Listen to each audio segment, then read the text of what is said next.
So I have not given much of an update at all since the cages were finished. So I felt like I was way overdue.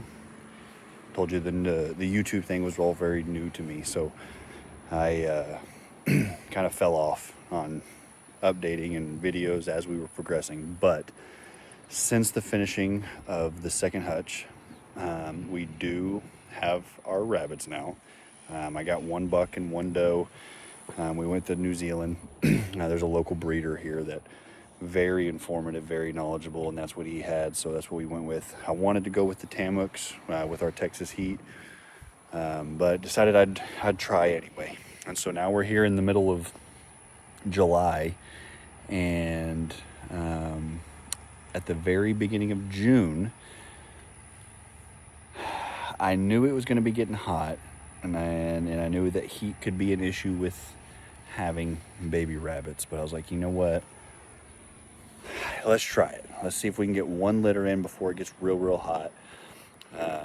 So we did. So we bred the we bred the rabbits, and today is the 11th of July, and it was on Monday, whatever Monday was, 5 or 6 days ago, was when the babies were born.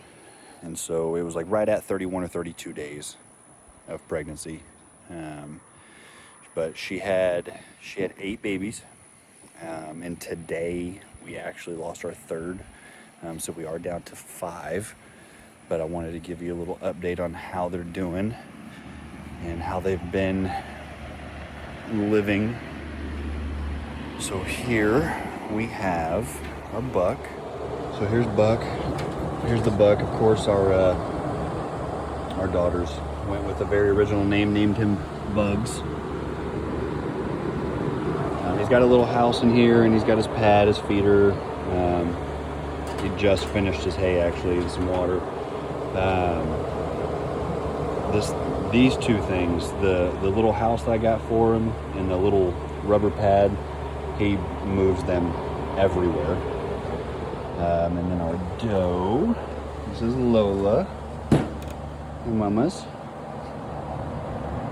Lola has been a great mommy so far.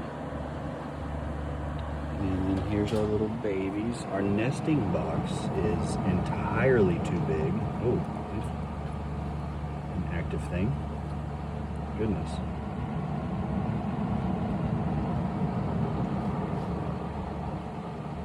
So like I said, that nesting box ended up being way bigger than I meant for it to be. I mean, pros and cons, I guess. It's kind of a pain to keep clean, but plenty of room. I'll definitely get a smaller one for the next litter once things cool off out here. Once the babies were born, I actually really started to kind of panic a little bit, and so went and bought a swamp cooler, and so we got the swamp cooler set up here.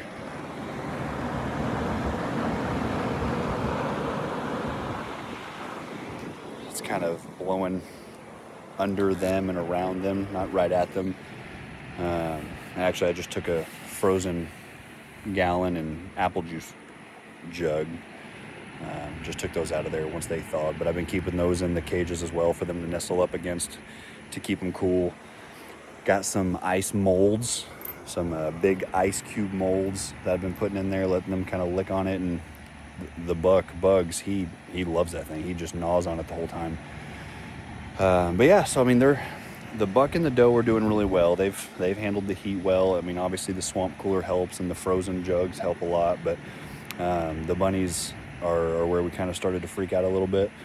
But like I said, we did just lose our third one, but hopefully that swamp cooler and the now that they're starting to nurse better, they start getting a little bit stronger and stronger. But like I said, I just wanted to give y'all an update. It's been a little while. I've been slacking. I'm new to this thing. So, but yeah, let me know if any suggestions, anything you just saw in there other than the massive nesting box, anything y'all might suggest or think that could help out, please let me know. Appreciate it.